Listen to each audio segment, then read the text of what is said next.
I'm Tony Young, Colonel, United States Army, and today I have an opportunity to share an important story about the men who are honored on Memorial Island with their families and also with veterans that have served during the war, as well as other veterans who understand the story behind it. The stories of the men that you'll hear are vital because when Alex McWilliam created the island, he said, "Lest we forget." But today there are so many people who don't understand those stories, so we need to share with them so they can learn about the heroic sacrifice that they made and their families. It's crucial. What you're about to see are the accounts of the men that gave their lives in World War II by their families and friends.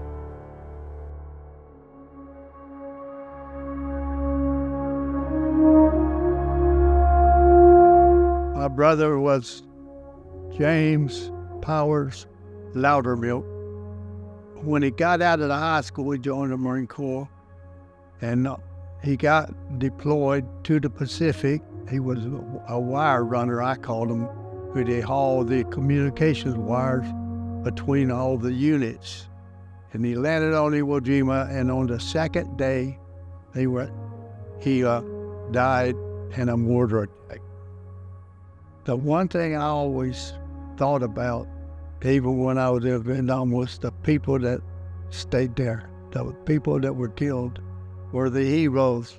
Even the ones that had done great and mighty things, I still consider those that gave everything. Those were the heroes. Even though he didn't get off of the beach, he was doing his job. The thing I enjoyed about that, when you go over to the island and you look there, to me it's a very emotional thing. And what I like most of all is parents that have children there. They walk them children, especially the young ones, and they talk to them about what sacrifices these men made. And that, to me, is very important. Let the people today take care of the history. Teach the history, because they're not teaching it in schools.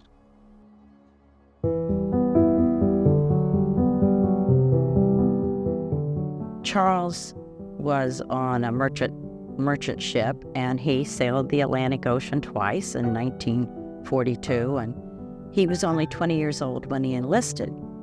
And he was in London. He was hit by a taxi, and it was a hit and run.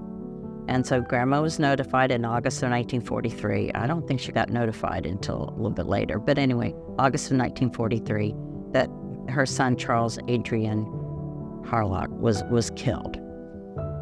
His older brother was commissioned to a brand new submarine, the USS Dorado. And a month later, Robert Edward Harlock was lost at sea on the submarine. The submarine was shot down either by enemy fire or by friendly fire, because it was a brand new USS Dorado between Cuba and the Yucatan, never been found.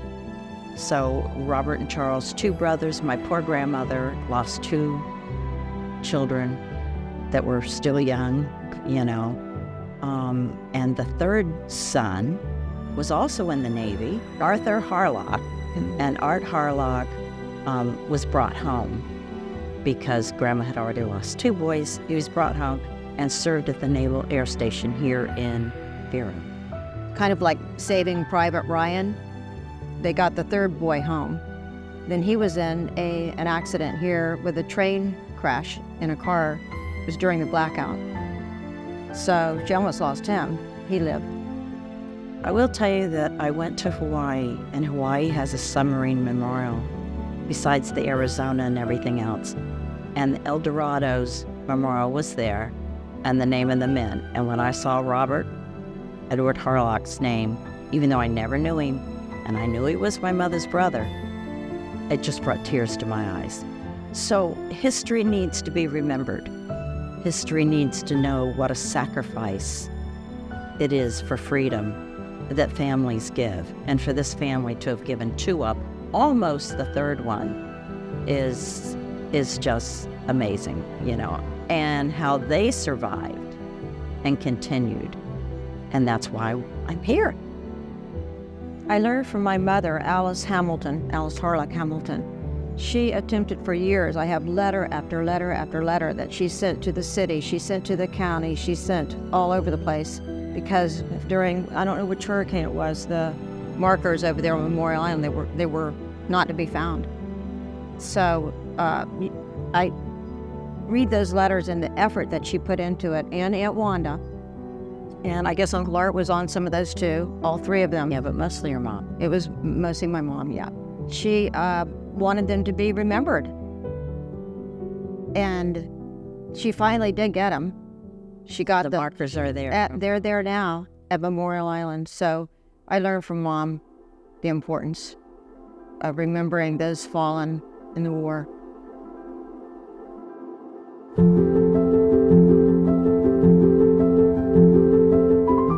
I'd like to introduce Harold Granitor. And Harold is a soldier that fought in the 90th Division in World War II in Germany. And his story is very special because not only did he fight with the 90th, but he was there in the Normandy invasion. I landed with the 1st Army, and 3 months later I was with Patton's Army. But he landed. And what I think is important is this is the Purple Heart, and you Leaf cluster. and with oak leaf cluster, which means he was wounded twice. I got this medal because I talked 180 Germans into surrendering, and they gave me this medal. We went out to the woods, and they had roads inside the woods, crossroads. And the Germans had tanks in there, mortars, rifle fire.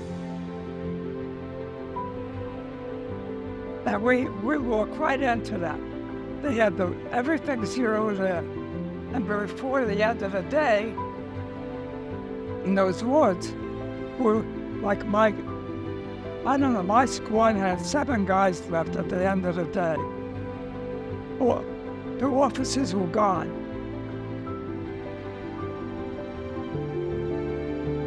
And I was there with 7 guys. And there was nobody to say, hey, I'm going to be the sergeant, I'm going to be this, I'm going to be that. Everybody did what they had to do.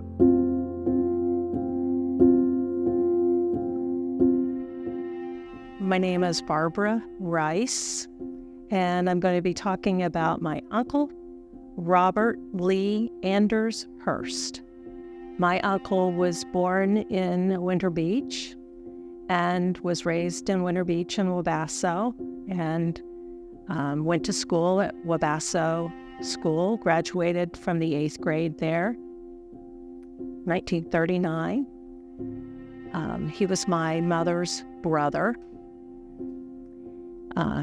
During World War II, he enlisted in the Army and was sent to the Philippine Islands, where he was captured by the Japanese and participated in the death march at Bataan and succumbed to malaria there. And since that time has been buried in the Philippine Islands. So my grandmother, after the military informed her that her son had died, never believed that he was not coming home. For the rest of her life, she felt like he was going to show up at her door. She would not accept it. And so even though I never met him, he was dead many years before I was born, I heard about this uncle my entire life. His short life, and his death was remembered by his family. I have had the honor of being able to go to a couple of military cemeteries in Europe, at Omaha Beach and in Luxembourg. And just seeing cross upon cross upon cross, and understanding that the average age of the men that are buried in those cemeteries is 19 years old. It really brings home the sacrifice that these young men made for our country. That, like my uncle, he died without ever having been married, without ever having children. They lived a very short life and died for me, for our country, for our freedom. And that should never be taken lightly, nor taken for granted. But Memorial Island has always been a special place to me and my family, attending Memorial Day services and Veterans Day services. And I've always made a point to take my children with me and their friends, if they were in town with their friends or whoever. We always attended ceremonies there. We always walked around the island and looked at the cenotaphs of the men and women from this county who have died in the various wars.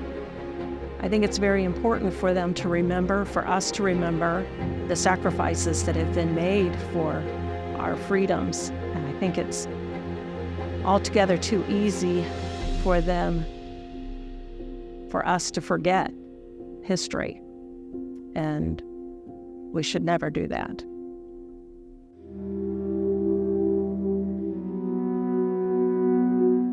Lloyd Pickett's my really name, but I've been known as Chuck. Quit high school, joined the Marines at 17. Titty, in the meantime, after the airstrips were finished and in flying condition, they brought in the B-29s. They took a portion of our 17th group and swore them to secrecy, and they disappeared down on the docks at Tinian, where the heavy cruiser Indianapolis came in with the parts for the first atomic bomb.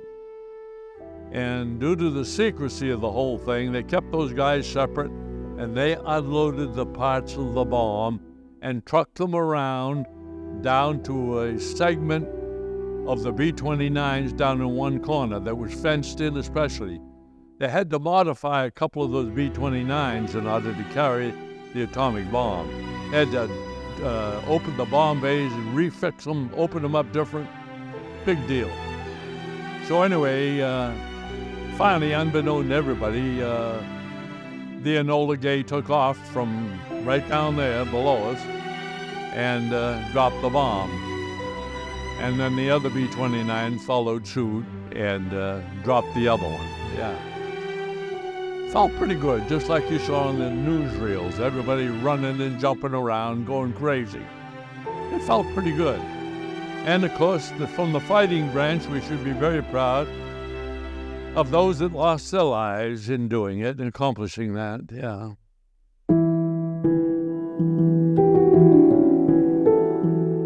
Bill Keegan. I was born in the little village of Slatersville, Rhode Island. And after that, of course, that was during the war. And my older buddies, they were already in the service. So I thought, I'm going too. Yes, I don't know if that was most probably right near the end of the war, I think. It's hard to pinpoint exactly when it was. And I was sent, because you're always in a position, you're doing what you were told. Sent to this camp. At that time, I had no idea I knew what it was going to be, a concentration camp, but I didn't know where I was. And as it turned out, I remember the name Langenstein, or I thought I did. I didn't know if it was the name of the town or the camp. So I was sent there to take some of these people that were, let's say almost starved to death and like skeletons, to take them to a hospital. I had 3 battle stars and I have this combat medic badge that you see right here, and I have a bronze star, and I think this combat medic badge is something I'm the most proud of.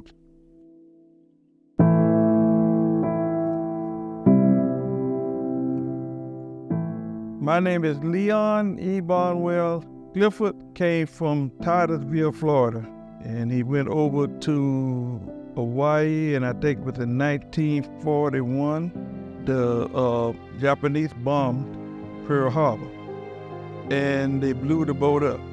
And for a while, they said that he was just missing in action because they didn't know then. But I think in 1944, they declared that he was dead. And from there, I seen pictures. They had a beautiful monument of that division over there in Hawaii. I'm proud of that because he is considered as the first black that died in World War II in Indian River County. And it's not nothing to exactly be proud of, but he died serving his country. And that was the main thing about it. He died serving his country. As the younger ones come up, don't nobody know anything about Clifford Barnwell.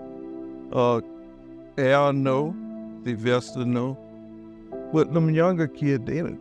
Who is Clifford Barnwell? And as time goes on, the old and the brave is left behind.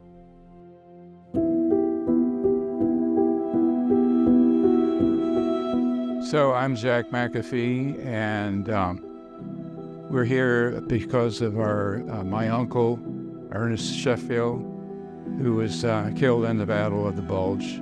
My name is Ernest McAfee.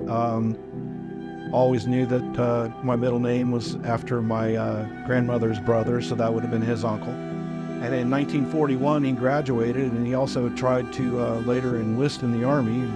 With glasses, they wouldn't take him at the time, that's the way I heard it. And then they drafted it. We went to the reunion in 2007, the first one. Turns out that several of the men at that reunion, there's only like 11, but several of those men actually knew him personally. These were the people he served with in that headquarters battalion. He had been captured and was a POW.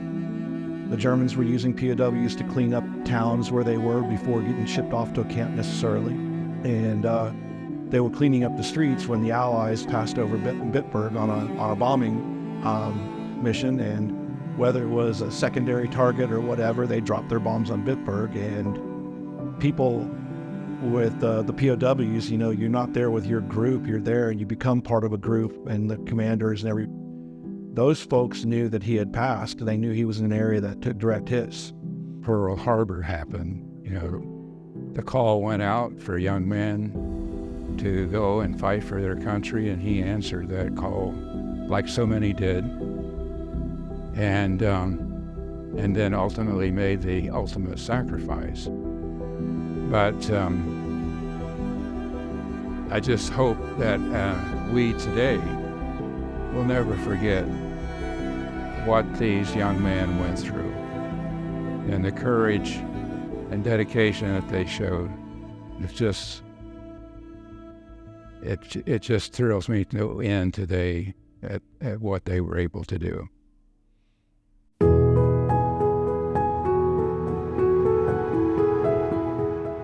My name is Michael Gerpart. I am the youngest child I have 3 older sisters. Our mother, her and all her friends wanted to get into the war effort. She was, unbeknownst to us kids, was a specialist. She had what's called a Specialist X rating as a Navy wave person, a service person, and she could not speak about what she did because what she did was classified until I was a senior in high school. She had a cover story that they told us, and it was not until I was a senior in high school that she actually came out with the truth, which floored all of us, because we just couldn't believe my mom that couldn't, change a light bulb, was working the radar, which was classified at that time.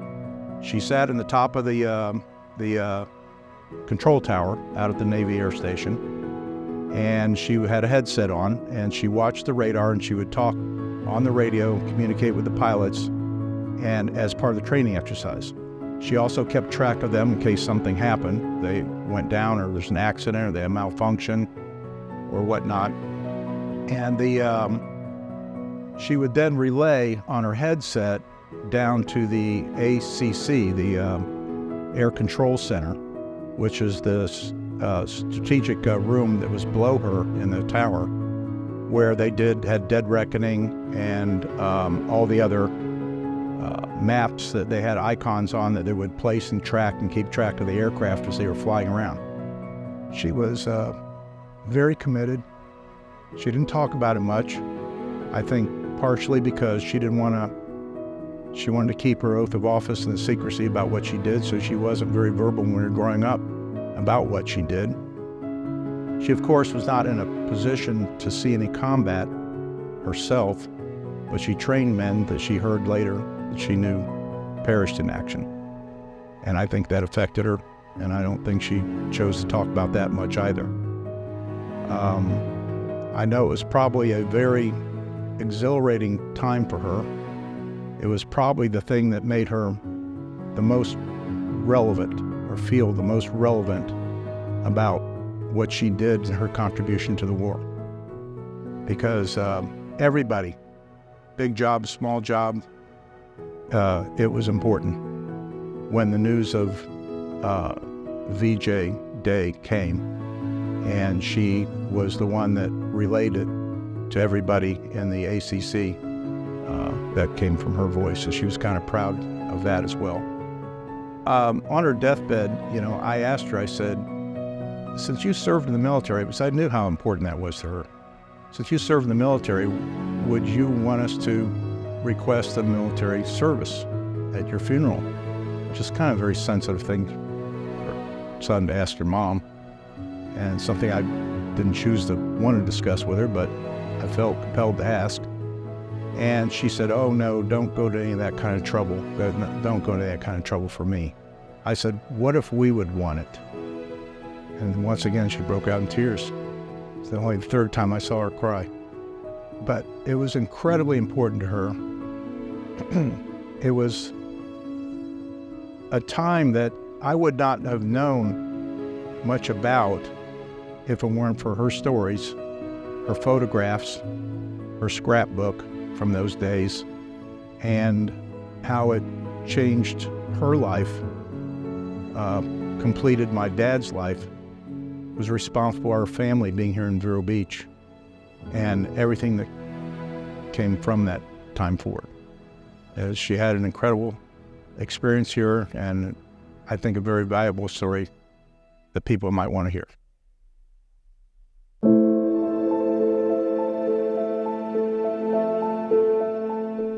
Hi, I'm Dr. Michael Fortunato. I'm a Navy veteran. I don't think that the importance of the war in the South Pacific can be overstated. It was crucial to us to win that South Pacific.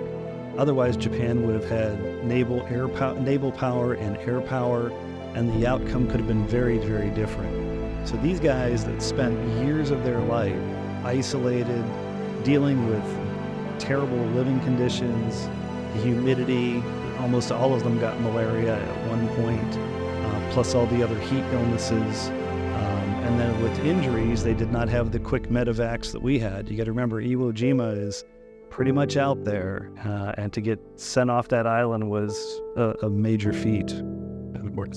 Our current generation needs to understand the sacrifice that not only the men and women who served went through, but their families. A lot of these guys left behind wives and children, They left behind entire families that they weren't in contact for long periods of time.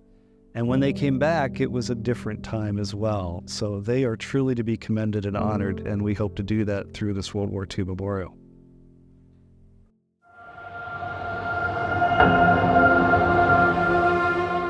My name is John Matthews. I'm the chair of the Memorial Island Sanctuary Committee. It is hard to imagine what they went through. I mean, it's very important that we hear those stories and hear the sacrifice and the heroism that went into against basically saving the world.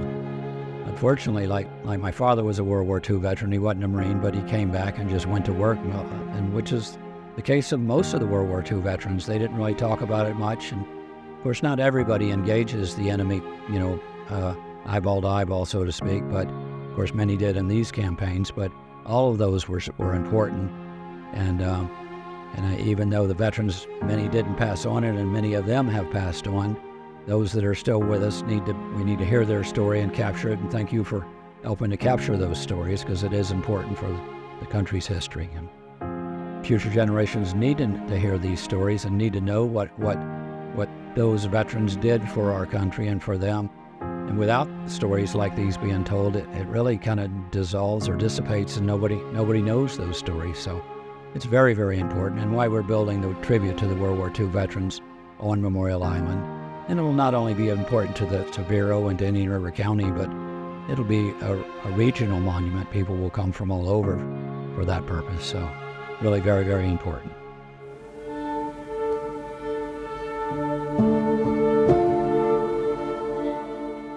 Good morning, I'm Julie Summers, and I'm here to speak about my father, Edward Ohilski Jr.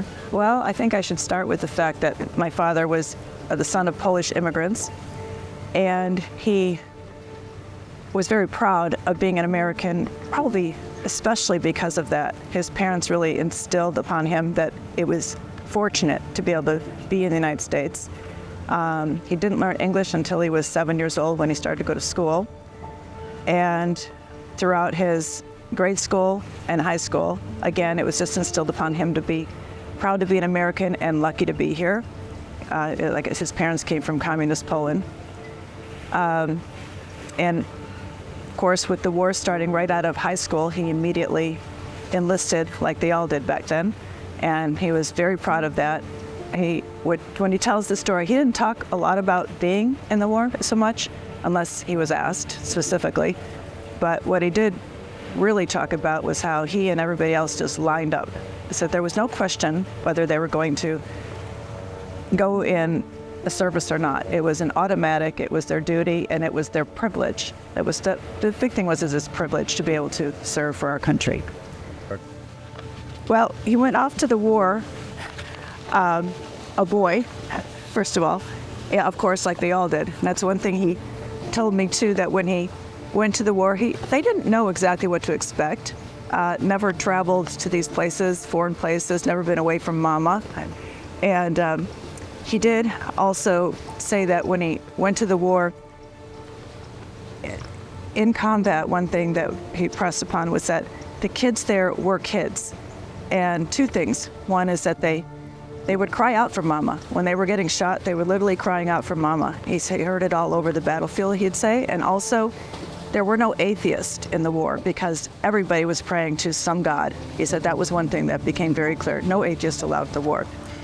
And in fact, I have his Army prayer book that was given to him when he went into the war. He wrote me a letter when I was asking him about the war and his medals. He says, Julie, early this year, Kathy was looking, this is his assistant at work, was looking at my Army discharge certificate and said, you have many medals. I said no, only a Purple Heart given to me in the field hospital. And for the first time, I carefully read the certificate. Sure enough, it was cited other medals, including a coveted Bronze Star. We went to the Veterans Administration to inquire. The clerk said, you don't have the medals because you never asked for them. The medals arrived 3 months later. I've had the medals for 2 weeks now, but not until today, as I was writing this letter to you, did I notice the inscriptions on the back of the medals. 3 of them had my name inscribed, and the Purple Heart had an oak leaf cluster for twice. So much about how closely your father checks and notices. 60 years to read the discharge certificate and 2 weeks to notice the inscriptions. The VA also sent to me arms proficiency medals, one for carbine, another for rifle. I think they owe me 2 more, for 81 millimeter mortar and for a heavy machine gun. That was really my bag. I led a heavy weapons squad. Next time in Des Moines, I will inquire about them. As to my deserving the medals, some question marks. The 3 shooting iron medals, okay. I'm still pretty good at it, venison every year. The campaign medal, yes, I was there. The good conduct medal, question mark, question mark, question mark. I'm sure you doubt that too. The Bronze Star, I don't remember being brave, just scared. I lost my hair. The double Purple Heart, yes. The first time, concussion rattled my brain and left a couple of scars. Second time, lost 50% of my hearing, for which I continue to receive compensation. Started at $30 a month, now it is $367 per month, cost of living index feature. So Jewel, he always called me Jewel, Jewel. So Jewel, enough about the history of the medals. Enclosed is the Purple Heart I received in Europe and one of the 2 dog tags which I wore around my neck. The other medals are yours as you requested. I told your mom to make certain you receive them. You may want to give one of the Purple Hearts and the lapel pins to one of your siblings. I hope that my grandson Edward, that's my son, it was named after him, I hope that my grandson Edward will never receive such hardware. Let there be peace on earth, love, Dad. My dad really wanted future generations to understand how valuable this country is and how many people have been to war and fought for this country and should continue to, and we should always honor this country. And I think values are changing, and unfortunately, because maybe like my dad being a Polish immigrant, he got the value of living in this country. He didn't take advantage of it. He called people the bad guys and the good guys. People who, and we were growing up as kids, you know, the bad guys, they broke the law. The bad guys littered. I mean, the bad guys, and that's the words he used. And I think nowadays he thinks there are a lot of bad guys out there because they don't appreciate what we have here in this country. I mean, it's being fought for every day, continually, and it needs to continue. And I think that this is a lesson and a learning tool and hopefully an inspiration for others. It's a reflection place, and it's something to come and reflect and understand. And unless kids can, not just kids, but the young adults, adults my age, who maybe didn't grow up with some of the background I grew up with, to appreciate.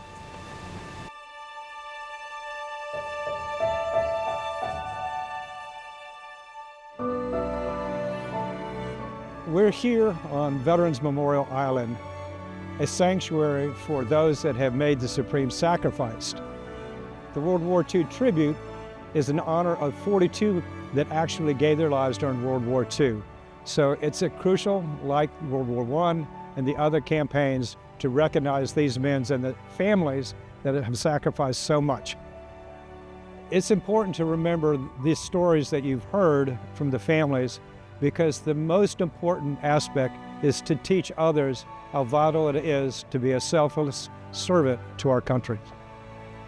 If you look at the tribute, you'll see a stage where people can gather together to honor the men and hopefully inspire future leaders. The medals that are there, the Defense of America, the Pacific Campaign, the European Campaign, the American Campaign, all are honors to those that have given their lives throughout the world so that we don't speak German and we don't speak Japanese, and we're here with the liberties that we all enjoy. Thank you to all that made this tribute possible.